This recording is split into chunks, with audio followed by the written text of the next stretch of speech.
Three.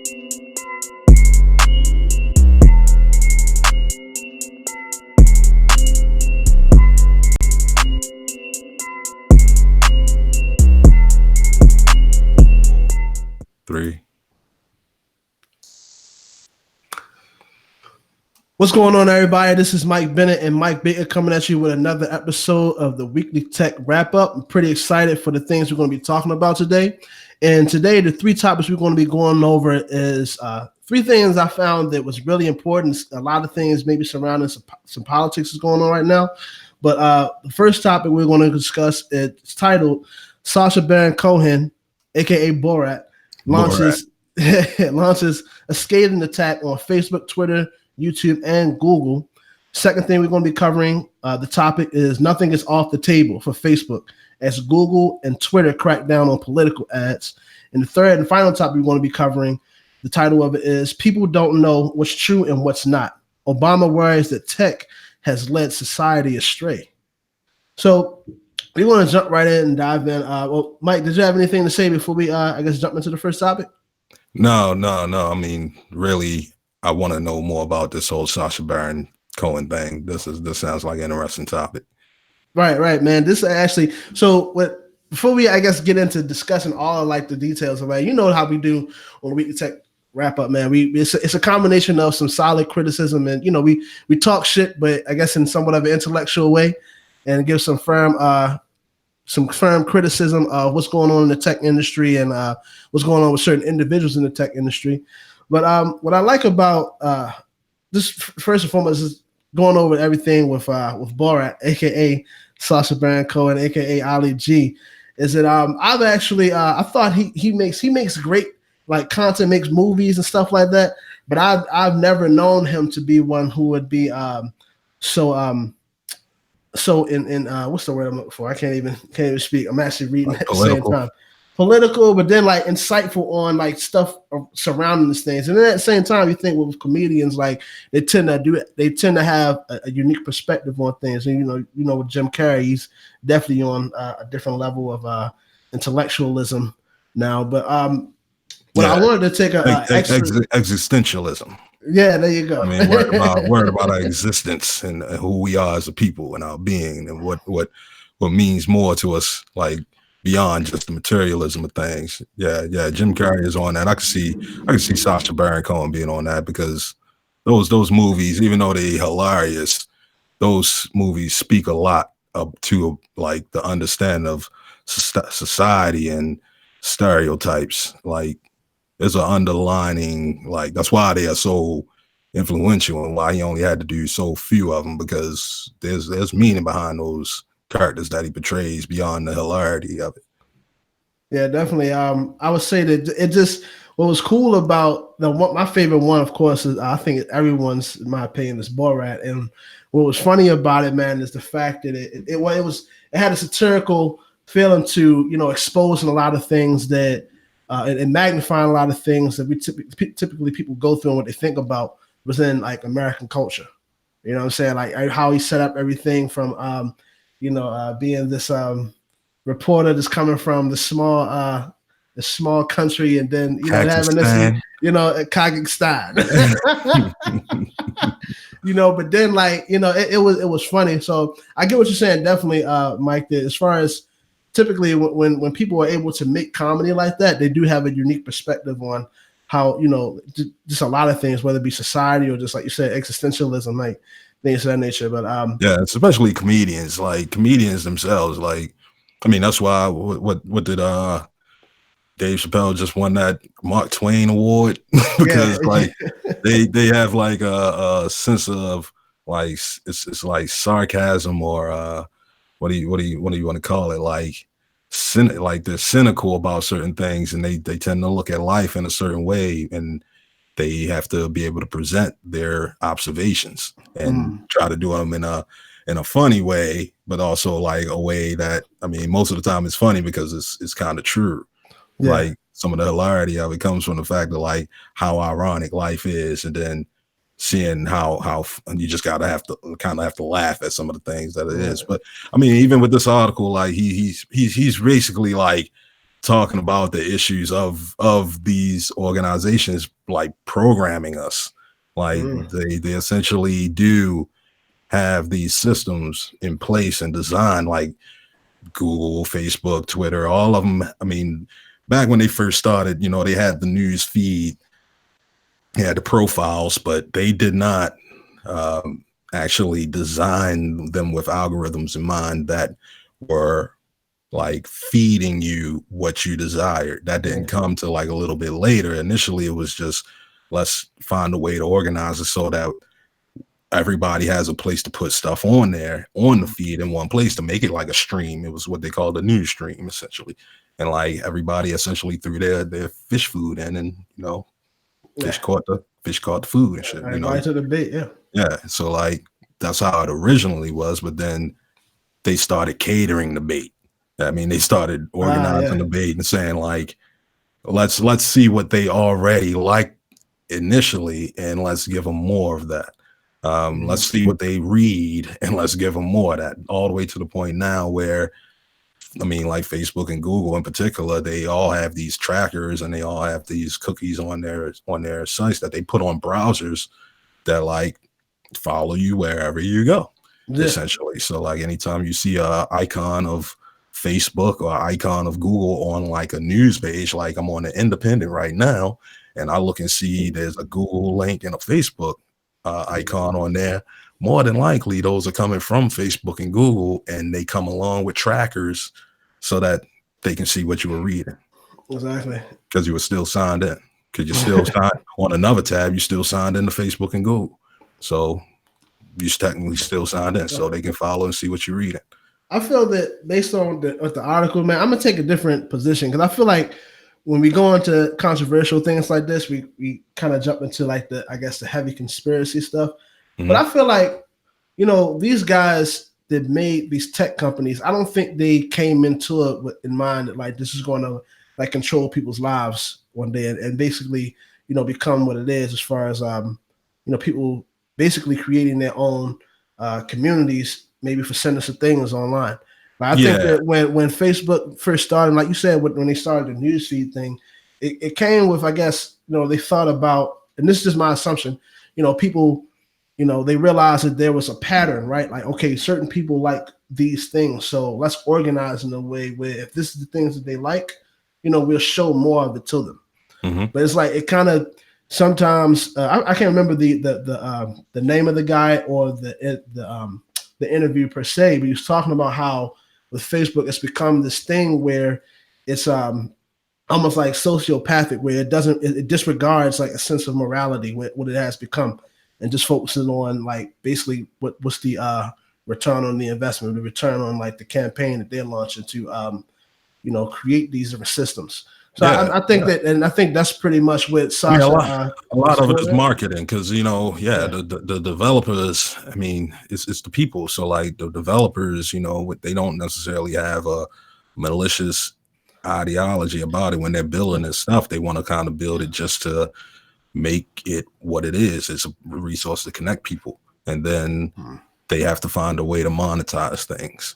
So then like marketing gets in place, and then sales gets in place, and they're like, well, we can make a little bit of money doing this. Then, we can make a little bit of money doing this. And they have to have those back and forth discussions like, is this what like, is this worthy? Is this a technology, or algorithm that if we implement this algorithm here, is this something that has like a moral effect to it? Depending on how many millions of people that we affect, we can put one unique algorithm that's going to affect everybody at once. And I mean, it could have a lot to do when it comes to advertisement, like, and how advertisements get fed to people. And when it comes to like what he's talking about, this whole political thing, I mean, they've been talking about it for a while. Mark Zuckerberg doesn't really want to get into the fight of dealing with political ads versus the guy that runs Twitter. He also runs Square, but he basically doesn't want to. He don't care. Like, it is what it is. He's like, no, I don't want to deal with political ads at all. So he took political ads out of Twitter. He's essentially saying, all right, we're not going to do political ads at all. versus Mark Zuckerberg saying, we'll do political ads. We're not going to determine whether they're true or not. That's not our job. And Mark Zuckerberg want to, live your life, do what you want to do. Yeah, I mean, yeah. If you get fooled, you get fooled. That's sort of where he's at right now. It's not our responsibility to worry about the truthiness of the ads. I mean, that's not the point for us. We're just there to place the ads. I mean, that's their argument right now, and like, is that really valid or not? And there's an argument against the whole Twitter thing as well, because even though Twitter doesn't necessarily want to take political ads anymore, they still will. They still aren't saying anything about issue ads, and it was like if you have an issue, I mean, that is a political issue. It's not necessarily a political ad. It's just a ad about an issue, like using renewable energies and points of views, political, like religious points of views or whatnot. Abortion and whatnot. That may not be necessarily a political ad for a candidate or anything, but it's an issue that a candidate is running on.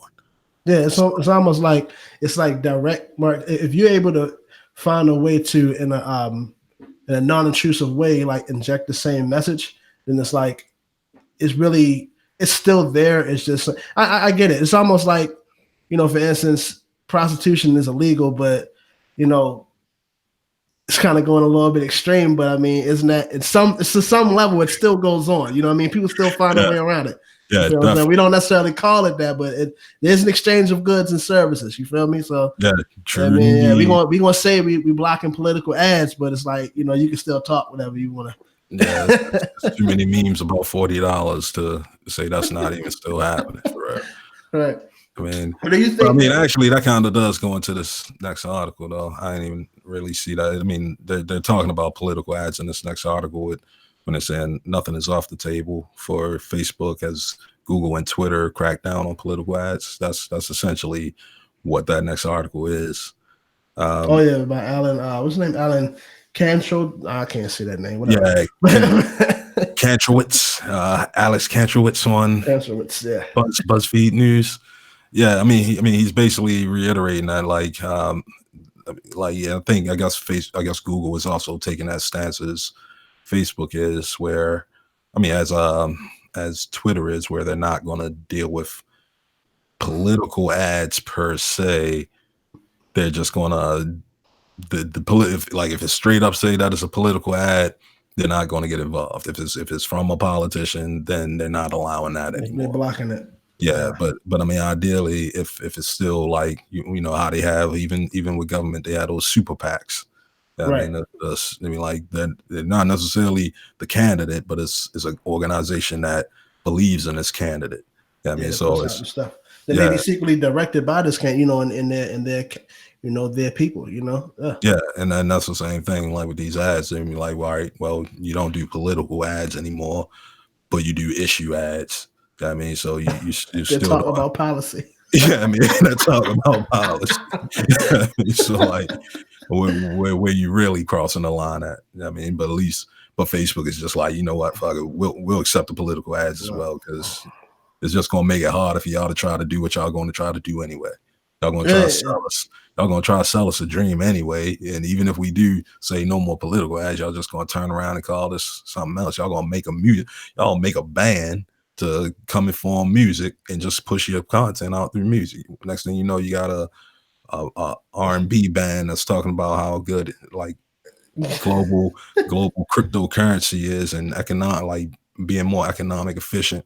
People gonna find a way to put that message out there, man. And that's something I was thinking about. Is like what I'm seeing here is because I feel like there's a sense of hypocrisy that's happening. Like in this ad, not the ad, but the article.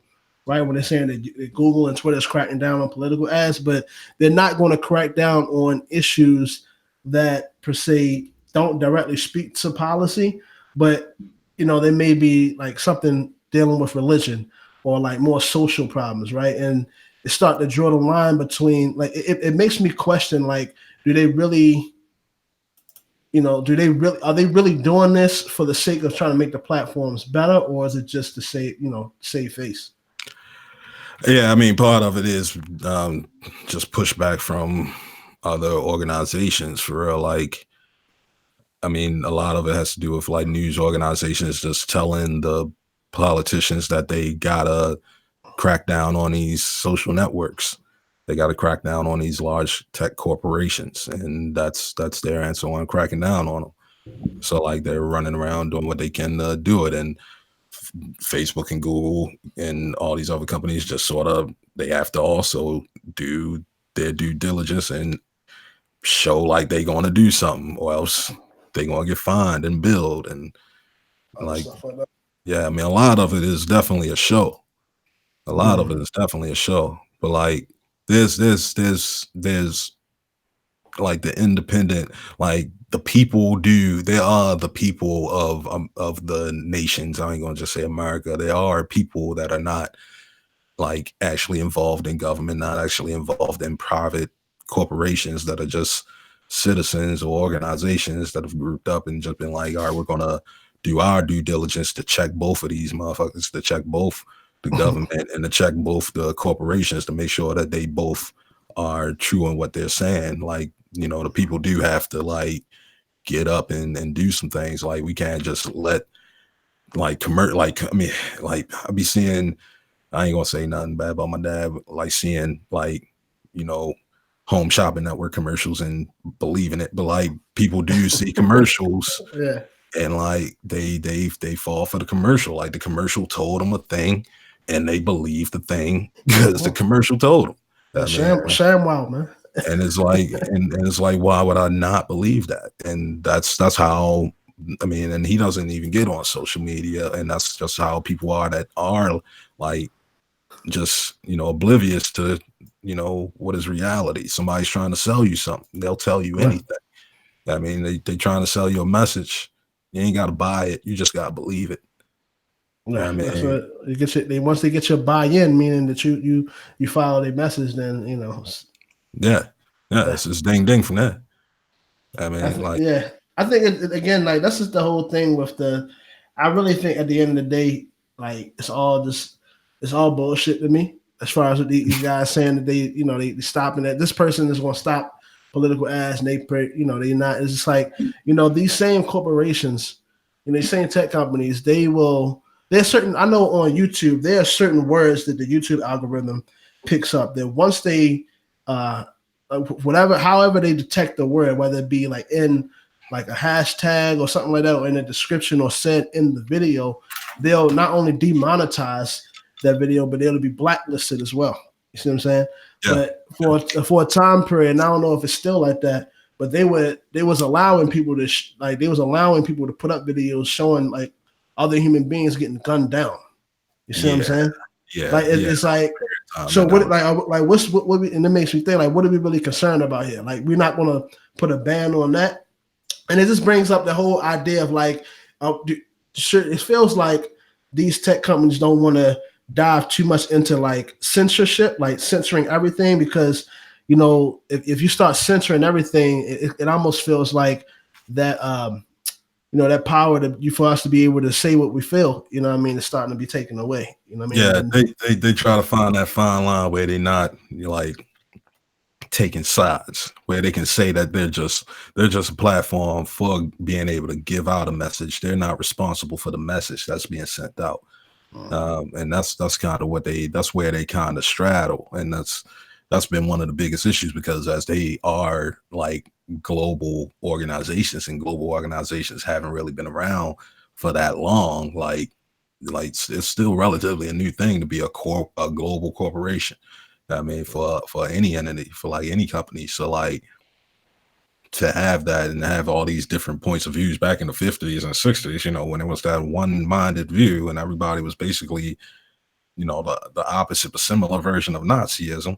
I mean, like they all had their own point of view, and they sort of could build corporations and organizations on that mindset where everything was like there was a single-minded unity of who they were as Americans and all that stuff. But like that is not the way the world works anymore. Like, I mean, that's never really how it ever was. It was just it was definitely some wool over a lot of people's eyes. So like it's one of those things now that it's open, they sort of, if they want to be able to cater to the masses, they got to be able to figure out how to be able to do that, dealing with all these different rules and regulations. How do you and then with all these ideologies from different people, you know what I mean? Like, I think you got to remember, like, these are social networks, right? And we want to connect and talk about what we want to talk about. But then it's like, you know, if you have people who have opposing ideologies, whether it be through social issues, religion, and stuff like that, like, how do you regulate that? You know what I mean? I think that's the I mean, problem. You want to say that everybody has a voice, but then at what point do you get to cut people off of that voice? Like, you know, for what reasons? Like, that's with that whole like thing in China, like the whole protest that's going on. I mean, basically at that point you start becoming a China where they have that the great firewall type thing. I mean, like, they basically block whatever they don't want the people to know, and the government can do that. I mean, and we say that, you know, we have our conspiracy theories that the government can do that here too, because there are a lot of things that they can do, but in this resource of being able to get that information, we still have those freedoms where if we dig hard enough, we can potentially find the right information and the truth. I mean, like there's some way, like that type of mentality just isn't going to work in the long run, because you're going to end up having a lot of rebellionism. I mean, like again, in China, like basically a large majority of Hong Kong is at war right now. They basically they say they protesting, but they basically had a rebellious war right now for like 6 months going, just dealing with being Hong Kong and not trying to be part of the larger Beijing China. I mean, like, we want to be our own entity. We don't necessarily want to have a form of democracy. We don't want to have the larger Republic of China, like a dictatorship type of thing going on. Yeah, and they trying to smush that. They try to make sure. They trying to stop that noise, man. Yeah, man. I think it's one of those things that once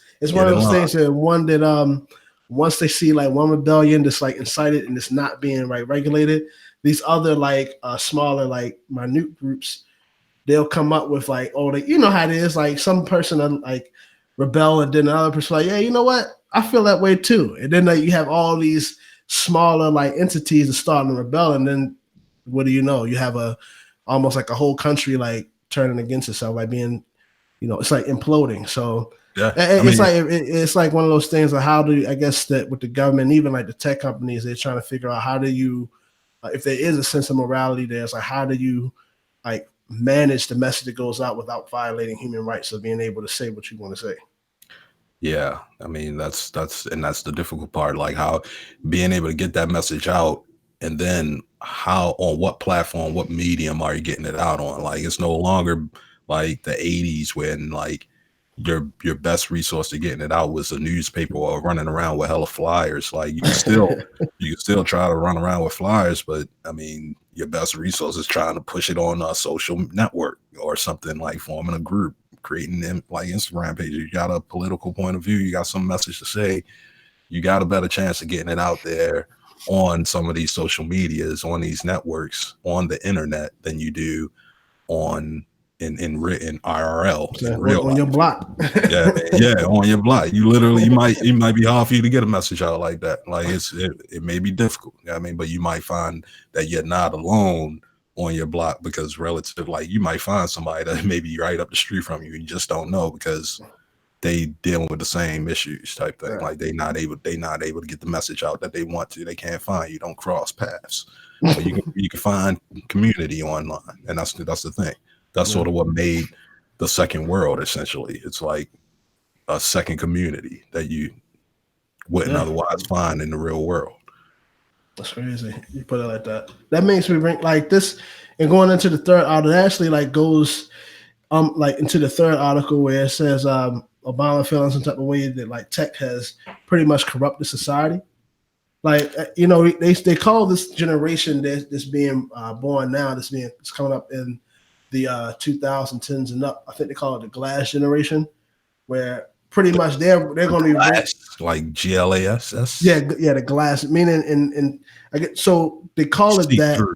Yeah, like to be able to, that, and then they're going to be raised with you know, basically their level of technology, like what they use now, is much different than like even like where we come from. And a lot of the generation, like, you know, your baby movements and Generation Y would say that we like are heavily advanced. You know what I'm saying? Or like maybe they feel like that's been to our demise. But you're talking about this generation coming up now where they never had a concept of like playing outside, or that's not like a common thing.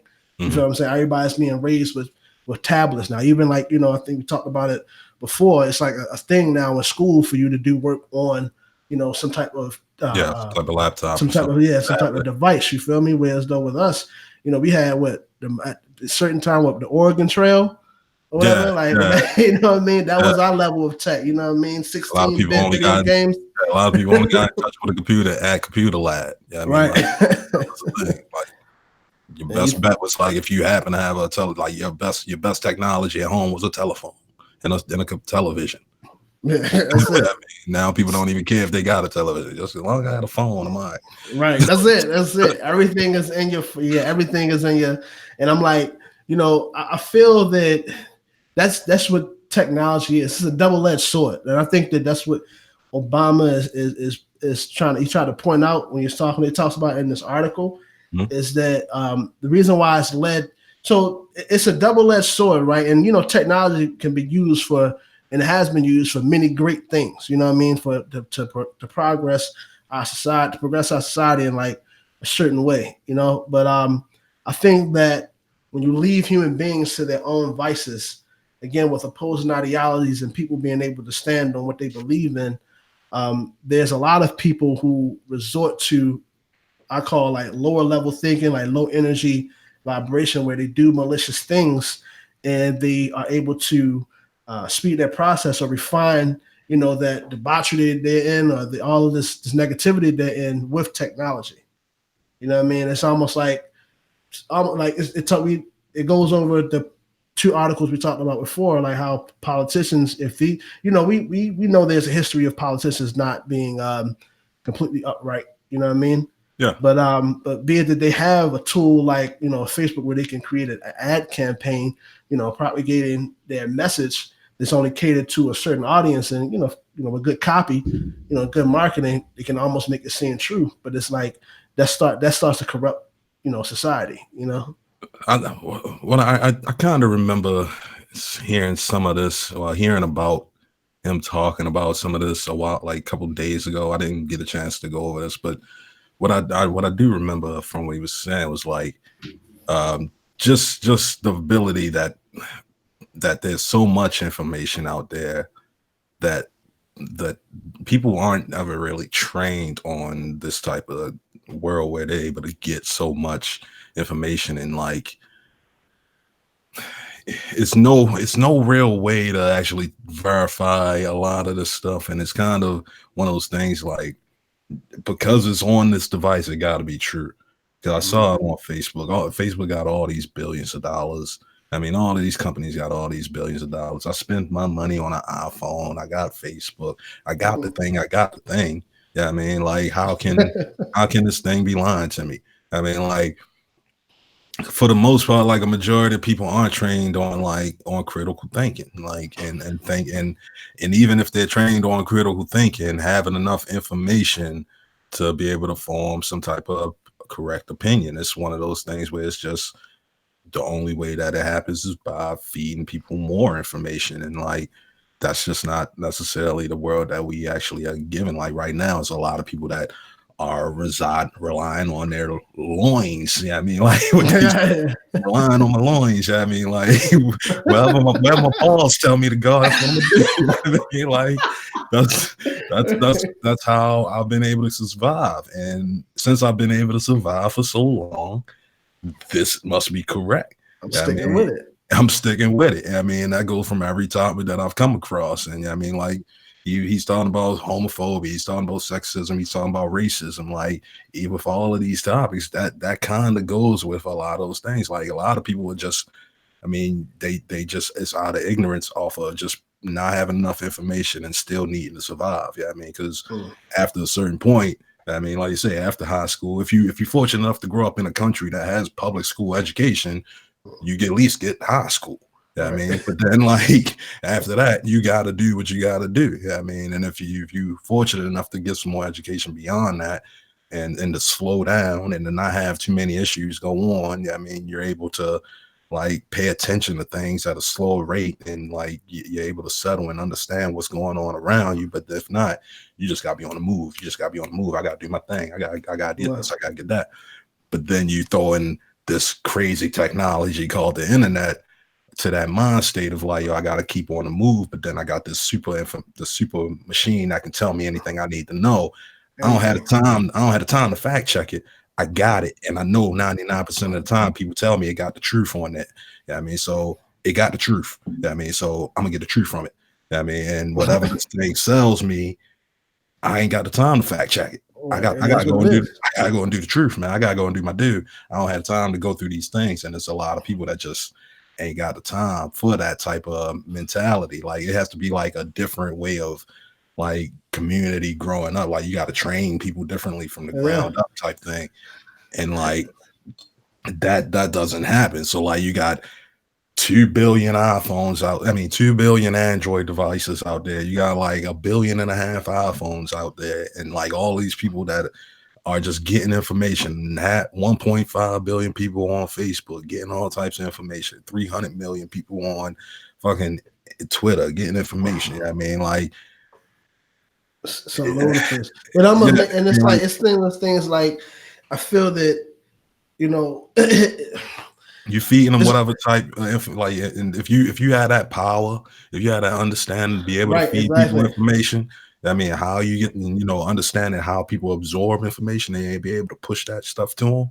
I mean, then you got somebody with a gang of money that's got a message. I mean, I ain't gonna even say political, just got a message. I mean, that they trying to get out there, and you got the power to help them get it out there, or somebody has the power to help them get it out there. Or they buy into you, or they buy into that person, yeah. And then you got all these brains out there that are just, I need some information. I don't really need to know if it's true or not. I just need to know if it's something that appeal to me. I mean, like, and like Facebook is that system that's like, I got all the information that appeal to you. Just tell me a little bit about yourself, and I will show you stuff that appeal to you. That's it. I mean, like, it's one of those things. Like, I read a book by Russell Brunson's Expert Secrets.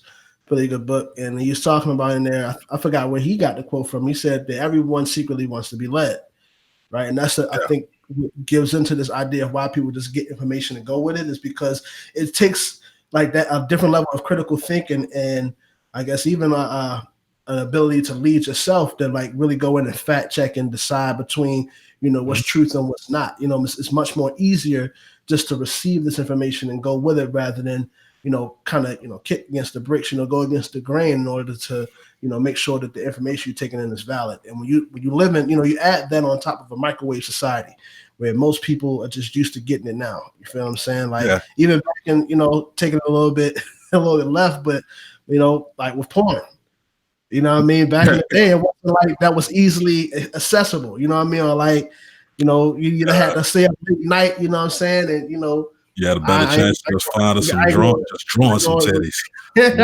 I ain't going to expose myself too much, but you had to make sure the channel was turned on. You hit the flip back. Go back to Nickelodeon or whatever the case is. Like that's where we come. So now that we live in society, he's talking about the last button on the last button back in the day.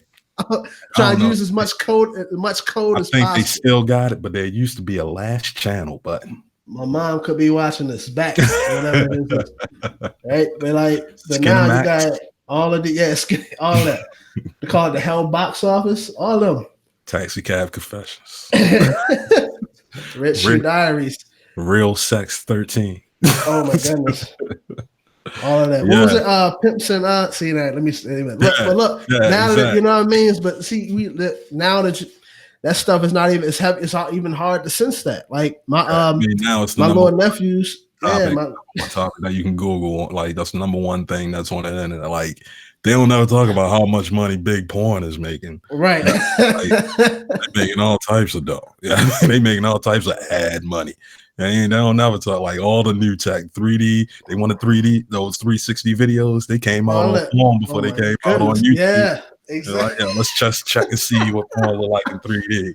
Put a VR helmet on. Like, I mean, they just got big money like that. That's the instinctual nature. I mean, that's all that should be for real. Like, when it comes to marketing and stuff like that, like, it's just relying on like primitives, like looking for people's like getting past all the intellect and all the stuff that people wanted to achieve, and let's go down to what they were when they were like 10 years old. You like football and beer or something? You get your football and beer. I mean, like, sit back and relax. I mean, like, let's get down to the primitives. Like, you've been working hard. Let's just chill, and they'll market stuff to you up here or things that your vices. I mean, like, what are your vices? And that's what they market to. And like, for to have like something like the internet where you already can get an idea of who your audience is, because they gave up so much of our we gave up so much of our information. Like, you can just sort of scoop it and say, I want these people to see the ad. Like, that's way different from putting an ad on a billboard. I mean, like driving by and just hoping that somebody saw it on the interstate. Like, that's you got it in their pocket. People are able to pretty much create their own societies with this, and that's why I think that's what Obama was saying, like, why shit has just become dangerous, because you can have, and it's not like people have to showcase their beliefs or showcase their political stance. Like, you can, it don't matter who it is. They could be walking right beside you and hate you. I mean, that's what it is. So be it that it's almost like the internet has been used as a tool to, I guess, make it a safe place for people that whatever it is they believe in, they can congregate and meet people there and like uphold to those beliefs. So it's like it really can corrode, things much different than how it was before, when people had to depend on just the media source or what grandma said or anything like that. So, but yeah, man, I mean, that's pretty much it, man. I mean, we keep going on with this, man, because politics it's a topic we can talk about forever, man. But yeah, I feel like this is really just the beginning, because like I said, like, it's just gonna have to be it's a societal thing that'll have to happen over time, as we got used to actually having these technologies around for years. And now that politics is starting to regulate the stuff, we're gonna have to see a change over the next 10 years, and we'll just continue to see this progress. So this ain't gonna be the last time we talk about it at all. Well, no, for sure. But yeah, man, that's it for the weekly tech wrap up, man. I want you all to leave a comment below. Make sure you like, comment, subscribe. Tell us what you think about our episode so far. We try to pick out on topics that we think you all be interested in, and things that we can kind of go in and just talk shit about. So I want you all just to stay tuned, like, comment, subscribe, follow us on all our social media pages. We pretty much almost everywhere at this point. So just, if you can Google us, Weekly Tech Wrap Up, you can find us on Spotify, Apple Podcasts, everything, iTunes, so Google Music, everywhere. Facebook, YouTube, yeah. Right. So that's it for it's Mike Bennett and Mike Baker signing out, man. Y'all stay tuned for next week. Peace.